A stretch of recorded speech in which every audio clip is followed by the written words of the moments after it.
SIR হচ্ছে, খুব ভালো কথা, এটা হওয়ার অবশ্যই দরকার।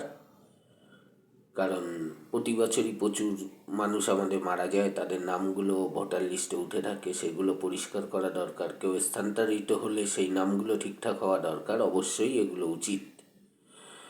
কিন্তু এসআইআরের যে খসড়াটা বের করা হলো, এখন বলা হচ্ছে সেই খসড়ার মধ্যে সবার নাম তুলে দেওয়া হয়েছে। প্রশ্নটা হলো এটা কেন করা হবে?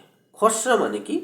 তার মধ্যে কিছু লোকের নাম থাকতেই পারে যেগুলো হয়তো পরে আবার ঝাড়াই বাছাই করে ঠিক করা হতে পারে। তাই বলে এমন খসড়া যার মধ্যে সবার নাম ঢুকিয়ে দেওয়া হলো, আবার ঝাড়াই বাছাই হবে, তাহলে এই খসড়া বের করার কারণ কি?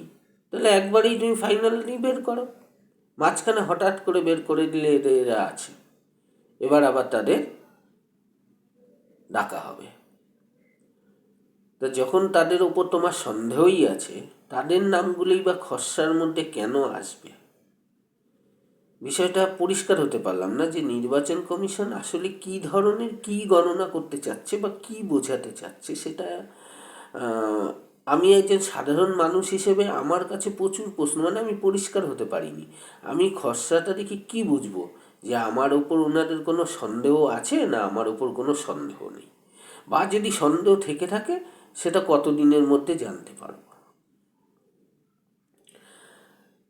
তারা বলেছে যে প্রথমে তাদের কথা ছিল কোনো ডকুমেন্টস লাগবে না, জমা দিন। তারপর সেটা কিছুটা চেঞ্জ হলো, না এইভাবে আগানো হবে। ঠিক আছে, মানে একটা কেন্দ্রীয় সংস্থা কাজ করছে দেখে যেন মনে হচ্ছে সেই স্কুলের বাচ্চাদেরকে অঙ্ক করতে দিলেও তারা মানে এর চেয়ে ভালো অঙ্কগুলো গুছিয়ে করতে পারে। মানে অদক্ষতার ছাপ তো প্রতি পদে পদে, যে তারা বুঝেই উঠতে পারছে না আসলে কী ধরনের নিয়ম ফলো করবে বা কী ফলো করলে তারা ঠিকঠাক কাজটা করতে পারবে, নাকি তাদের পেছনে অন্য কোনো বিষয়ের প্রেশার রয়েছে যার জন্য তাদের এই মানে দক্ষতাগুলো ঢাকা পড়ে অদক্ষতাগুলোই বেশি।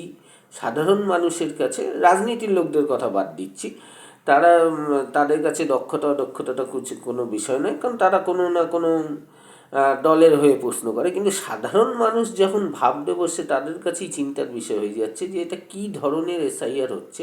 খসড়া বের করছে, তার মধ্যে নাকি সবার নাম রয়েছে, এইবার সবাইকে ডাকা হবে। মানে এগুলো কি খেলা চলছে? একটা লোকের অনেক রকম কাজ থাকতে পারে, তাহলে কি সে এখন সব কিছু ছেড়ে দিয়েই খসড়ায় আমায় কবে ডাকা হবে বা কবে হতে পারে এই অপেক্ষায় বসে থাকবে?